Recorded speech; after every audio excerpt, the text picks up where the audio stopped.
My name is Erin and my husband and I, his name is Chris, own the Sweet North Bakery, and we started our business at the Thunder Bay Country Market in 2013, and so we've been in business since then, 7 years. When we had a young family and my husband was a professional musician, we needed money at Christmas time, so I started selling Christmas baking, and I was using Christmas cookie recipes that I grew up with. And I started selling to one of my oldest son's first teacher, Mrs. Mulligan, and she ordered Christmas baking from me. So fast forward how many years, Mrs. Mulligan and her husband, Kyle Mulligan, opened a brewery, the Sleeping Giant Brewing Company. And it's their first anniversary, and they know that I'm a baker. And they say, can you make us pretzels for our first anniversary? And I say, absolutely, having never made a pretzel in my life. And then it just took off. And then we added, my sister came on to help us, and she made the cookies, and I made scones, and we just grew it. And then we added some tarts and some other things and truffles. And yeah, it just grew.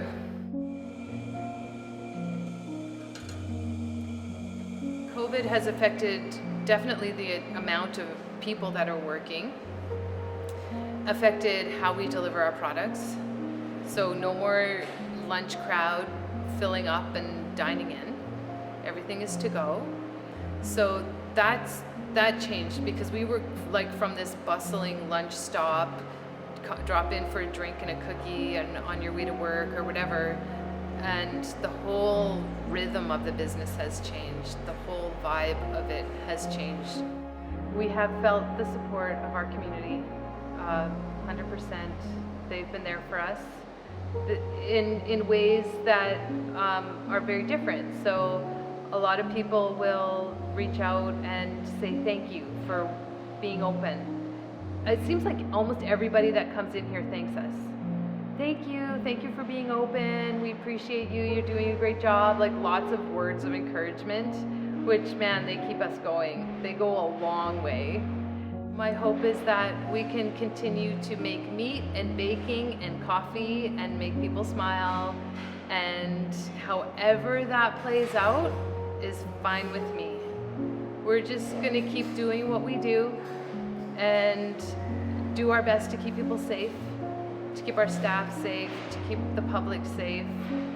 And my hope is that the Sweet North survives this, but also grows through this.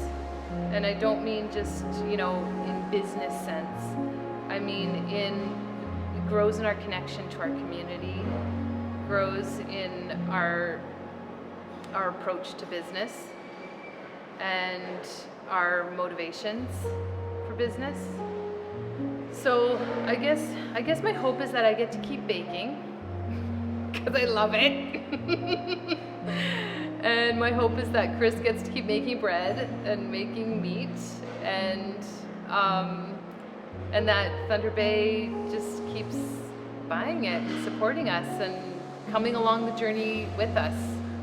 That's something through this whole experience, and it just keeps playing over and over in my mind, is how much I appreciate being on this journey and going through this experience with my community. So we don't feel alone. We don't feel like we're there for our city. We feel like we're there for each other. Like we really feel that this is a very kind of special time that we need to appreciate it for what it is and stop hoping that it will end soon, because it's not going to. I just don't think it's going to. So let's just embrace it and walk through it together, and it's all good. So we'll be okay.